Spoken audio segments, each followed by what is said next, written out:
It was back to school today in Warwick after a roller coaster summer of budget negotiations. You might remember students staged protests after sports were momentarily put on the chopping block, though the city eventually found money to fund athletics and other items. Now, families might notice other programs that have been cut. Eyewitness News reporter Kim Kalunian spoke with Warwick School Financial Director and joins us now with what she's learned. Kim?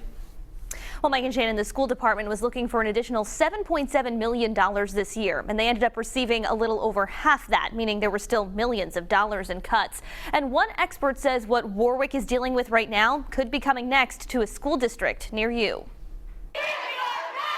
Student protests at Warwick City Hall, an unusual summertime demonstration that came when after-school sports were put on the chopping block. Fast forward to the start of the school year and sports are back, but things like technology, professional development, and non-teacher pension contributions are among the close to $4 million that have been cut. The stuff that's not being funded really is turning into, we're not going to feel it the first few months of school.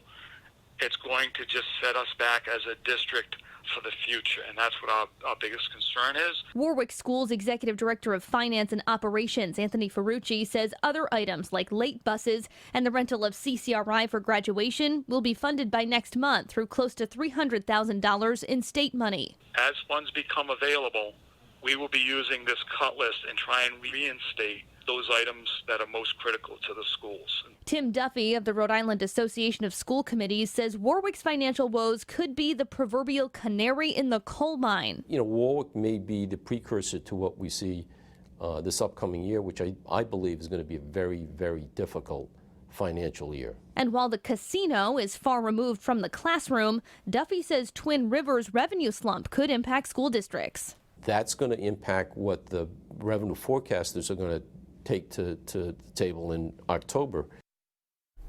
And when it comes to Warwick, Ferrucci says parents need to make sure their voices are heard now to avoid even bigger problems down the road. He's also in favor of creating a 5-year plan to try and figure out how to tackle all of these financial problems. Live in studio, I'm Kim Kalunian, Eyewitness News.